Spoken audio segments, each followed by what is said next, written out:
Okay, welcome back to our teaching on the spirit of man, or the spirit within man.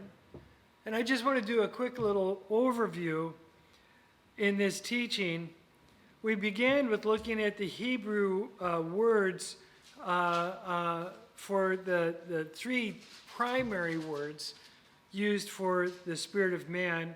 Strong's number 2416, which means the spirit of life that is in all things that are alive, plants, animals, anything that is alive.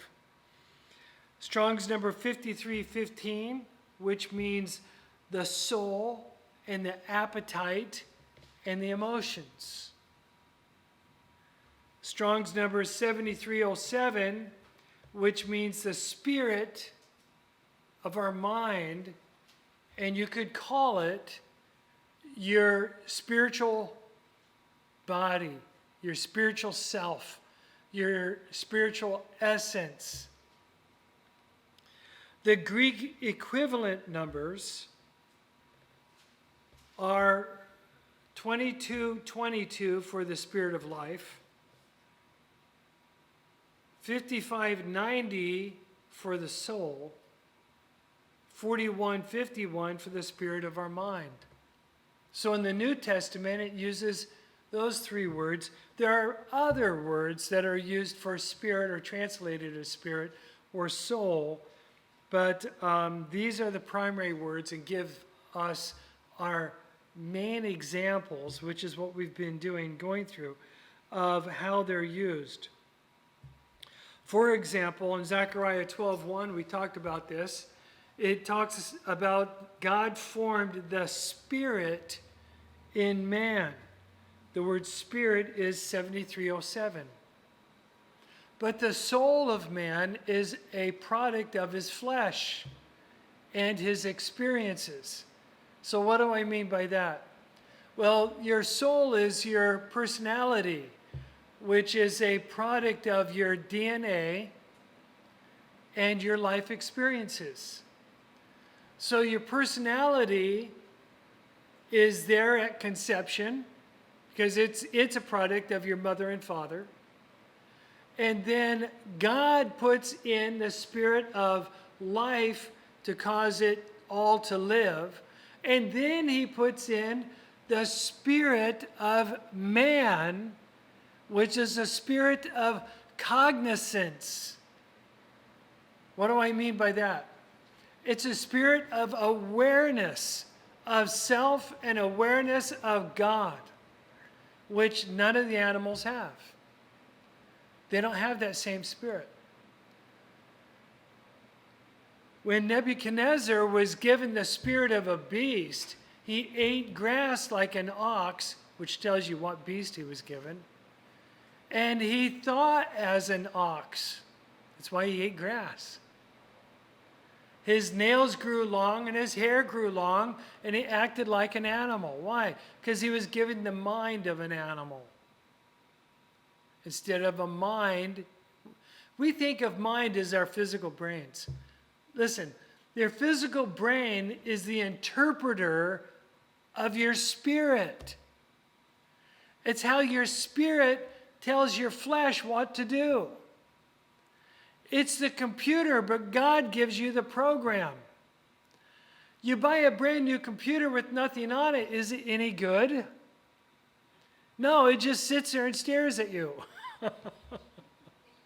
But you put an operating system on it, and all of a sudden, wow, you can do all kinds of things with it.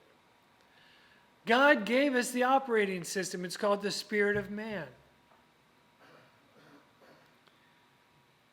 Ecclesiastes chapter 12, verse 7, we talked about that. When we die, Scripture says, Ecclesiastes tells us that our body returns to dust and our spirit to God. So people read this and they think, oh, well, that means the spirit goes back to God and you cease to exist. No. Once God joins together a conception, and the spirit of life is there in that conception, you are body, soul, and spirit, and your soul never leaves your spirit. They're glued together. They become one. Wherever your spirit goes, so goes your soul. But what about the spirit of life? Well, it goes back to God to be probably redistributed to other living things. Because it's just the spirit of life. It's the same thing that makes your salad green. The spirit of life.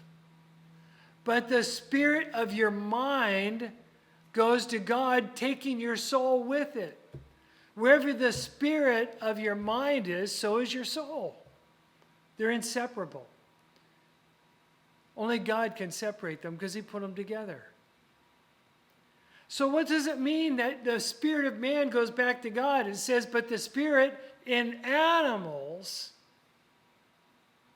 goes just to the earth.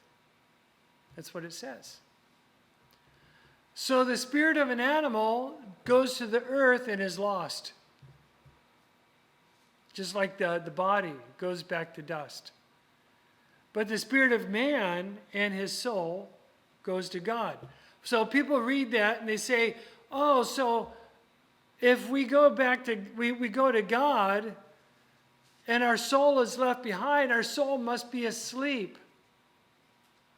And God takes our spirit back so he can give it to somebody else somewhere else until we're resurrected one day and our soul comes back alive again. That's what some people teach. But it's not true. You can't separate the soul from the spirit, so why does it go to God? Well, it goes to God for distribution. To where? Wherever you're bound to go. If it's punishments, to punishments. If it's heaven, then to heaven. But you have to go through the great throne judgment to see where you go. Let me throw something else out here to you, and no charge, so don't worry. That says people think that the great white throne judgment is a one-time event, and it happens at the end of all things only. It's happening all the time.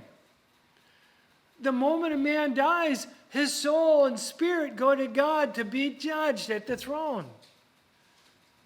Do you go to my right or my left? Do I know you or don't I know you? Do you go to punishments or do you come into your reward?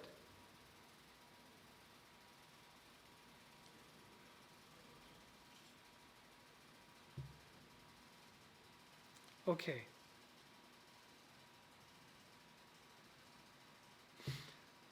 One other thing, I'll point out here. Paul talking to us in Romans chapter 7, 25 through 8, 14.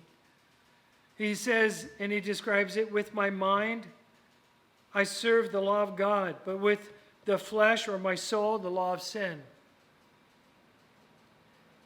Well, see, the mind, Scripture, Paul tells us in Romans there, and again later, he says, with my mind or my spirit, it longs for the things of God, and so it tries to serve the things of God. But with my soul or my flesh, the soul and the flesh are not exactly the same thing.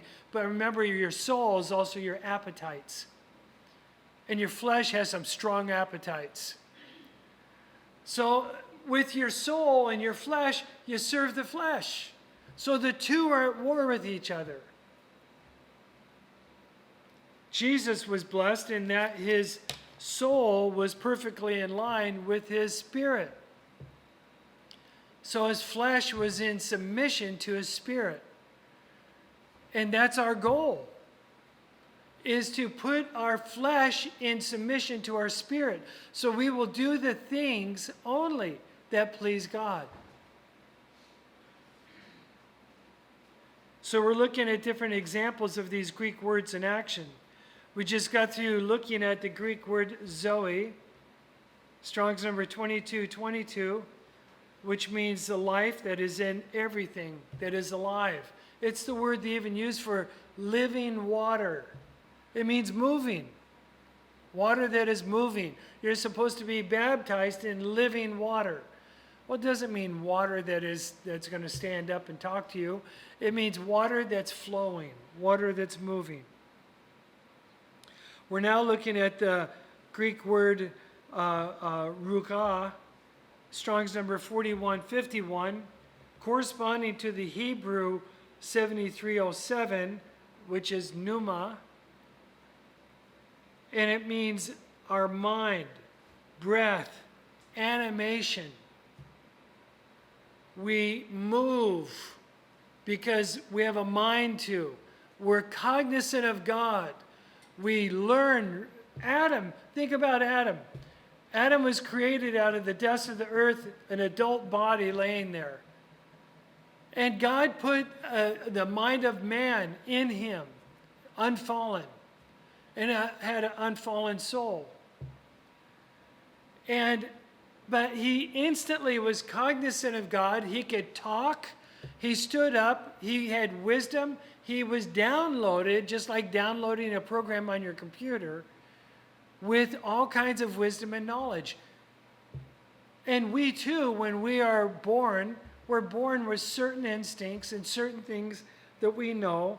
And we know a lot more than we think we know. Let me just throw this out again, no charge.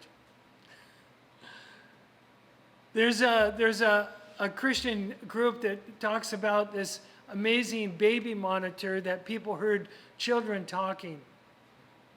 There was a 6-month-old in a crib in this room, and there was a 2-year-old in another crib. And they were goo-goo gaga-ing each other, and everything like that. And then the little one, the little boy, calls out to his brother and says, and he's talking gibberish, then suddenly he starts talking clearly.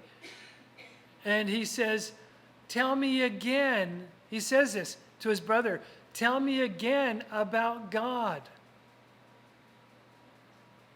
And the other brother starts talking again. And another one that was goo goo gaga and then starts crying out, "Abba, Abba." And then goo goo gaga. And they have found out through reverse speech technology, which they use now for lie detectors, I guess. Reverse speech is true. We did it in Bible college, and it's incredible. And a lot of incredible things are heard on reverse speech. But in reverse speech technology, if you take a baby's goo goo gaga and seeming nonsensical gibberish, record that, play it back at the correct speed, it's clear words and sentences. But it is in reverse of what we know. We actually have to train babies about how to speak to what is in their minds, reverse speech, in order to communicate with us. Now, what's with that? Our minds know how to talk when we're born. And we have things to say. And we have knowledge of God. Oh, I forgot. The little boy was saying, "Tell me about God again. I'm beginning to forget." That's what he said. He was asking the 6-month-old to tell him about God again. So what's amazing about that, I mean, many different things, but think about this. They clearly already have the knowledge of God. They're like Adam laying on the ground, wakes up, has the knowledge of God. Did you know what you see with your eyes is a lie? Because what you see with your eyes is upside down of what you're actually seeing. Your mind reinterprets it. The human eye sees upside down. Did you know that? Everything's upside down. The only reason you can see according to gravity, and gravity shows you that that's going to there, and that's down because that's where gravity is. The only reason you can tell that is because your brain reinterprets it, what you're seeing. But the lens in your eye, you see everything reversed. And so also in our brains, when we preach, when we talk, you are saying something quite often, not all the time, but quite often in reverse. And with computers today, they can pick it up and they can play it backwards and hear exactly what you were saying when you said it. In Bible college, the music ministry leader and lead pianist played this beautiful song, and they recorded it on a reel-to-reel, the professional quality reel-to-reel player. And then they said, now let's see if there's anything there. And they didn't know. They were doing an experiment. They played the reel-to-reel backwards, which on this fancy machine you could play it both ways and change the speed. They played it backwards. There's a second song, and it was beautiful. It was just as beautiful as playing forward. It didn't sound distorted or weird. It sounded beautiful. It actually sounded like there were more voices there than just theirs. And this is on a brand new tape.